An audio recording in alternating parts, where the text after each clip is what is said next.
Friend welcome है आपका हमारे यूट्यूब चैनल में। तो आइए इसकी वीडियो स्टार्ट करते हैं हम। तो दाम लगाना मुहावरे का सही अर्थ क्या है?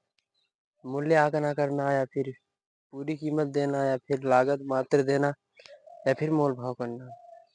तो दाम लगाने का मतलब आप लोग देखिए, मतलब जैसे किसी भी सामान को आप ले रहे हैं तो उसमें आप कहते हैं सामान 100 रुपये का दे दीजिए, वो बोलता है नहीं 150। उसी को बोलते हैं दाम लगाना, यानी मूल्य भाव करना इज द राइट आंसर। ठीक है। तो उसके बाद है निम्नलिखित में से कौन सा शब्द असुर का द विलोम शब्द है, यानी विलोमार्थक शब्द है? तो देवता है या फिर सुर है या फिर यक्ष है या फिर मानव। तो असुर का विलोम आपका राइट आंसर है सुर। ठीक है। उसके बाद निम्नलिखित में से कौन सा शब्द भेद शब्द का अनेकार्थक नहीं है? तो फूट है या फिर रहस्य है या फिर छेदन है या फिर दर। तो आपका राइट आंसर ए भी सही है, ए भी सही है। लास्ट वाला दर इधर राइट आंसर, यानी ये गलत है। ठीक है। उसके बाद है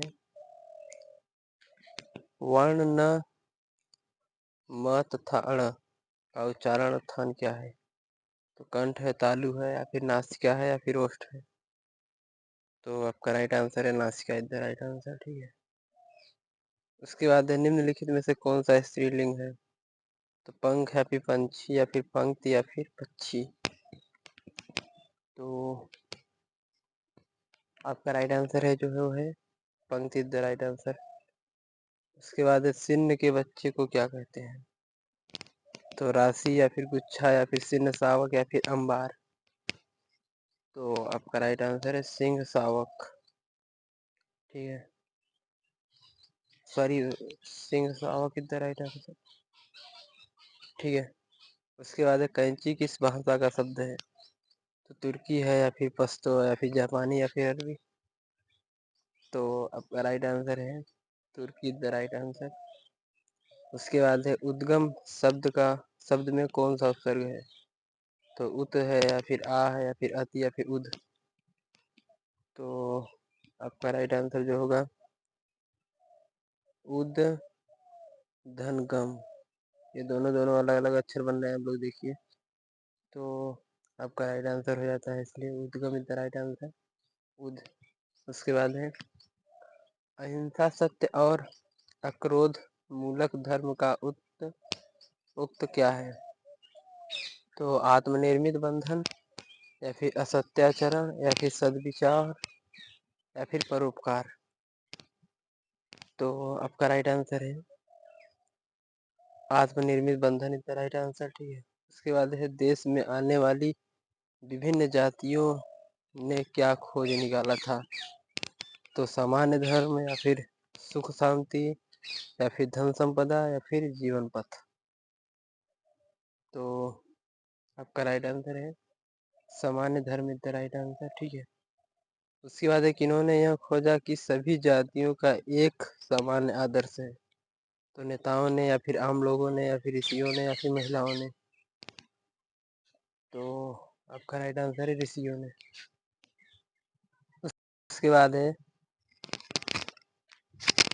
उसके बाद है आदमी को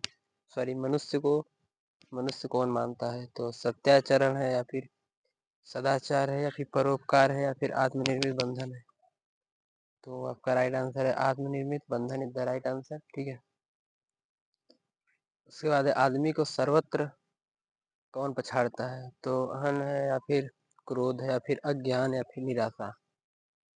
तो आपका राइट आंसर है अज्ञानता। जिस मनुष्य के पास शिक्षा नहीं होती वो कुछ भी करने पर मजबूर हो जाता है। ठीक है, इसीलिए और कुछ भी बोलने लगता है। इसके बाद अगला शिल्पगत आधार पर दोहे का उल्टा छंद है। तो रोला है या फिर चौपाई है या फिर सोरठा या फिर बरबे। तो आपका राइट आंसर है सोरठा, दोहा का उल्टा सोरठा। उसके बाद है नव जीवन को घनश्याम हमें में अलंकार है। तो यमक अलंकार है या फिर श्लेष अलंकार है या फिर विप्सा या फिर अनुप्रास। तो आपका राइट आंसर है श्लेष अलंकार इज द राइट आंसर। उसके बाद है और रही गुलाब में अपथ कटीली दर, उपरोक्त पंक्ति में कौन सा अलंकार है? तो यमक या फिर रूपक या फिर अनियोक्ति या फिर पुनरोक्ति। तो आपका राइट आंसर है अनियोक्ति द राइट आंसर। उसके बाद दोहा और रोला के संयोग से बनने वाला छंद है। तो पीयूष वर्ष या फिर टोकक या फिर छप्पा या फिर कुंडलियाँ। तो आपका राइट आंसर कुंडलियाँ द राइट आंसर, ठीक है। उसके बाद है धीरे चलो मैं अव्यय का कौन सा प्रकार हूँ। मतलब धीरे चलो मैं अव्यय का कौन सा प्रकार है। तो क्रिया विशेषण या फिर संबंध बोधक या फिर समुच्चय बोधक या फिर विस्मयादि बोधक। तो आपका राइट आंसर है क्रिया विशेषण द राइट आंसर। उसके बाद हिंदी का प्रथम रेखा चित्र संकलन है। तो चंदायन या फिर पद्मपराग या फिर प्रिय प्रवास या फिर झरना। तो आपका राइट आंसर झरना इज द राइट आंसर, ठीक है। उसके बाद माटी के मूर्तें के रचनाकार हैं। माटी की मूर्तें किसकी रचना है। तो प्रेमचंद्र की है या फिर जयशंकर प्रसाद की है या फिर राम वृक्ष बैनपुरी की है या फिर विनय मोहन शर्मा की है। तो आपका राइट आंसर है राम वृक्ष बैनपुरी द राइट आंसर। तो आज का क्वेश्चन है प्रेमचंद की एक रचना का नाम बताइए, ठीक है। तो आज की वीडियो हम खत्म करते हैं, तब तक के लिए जय हिंद।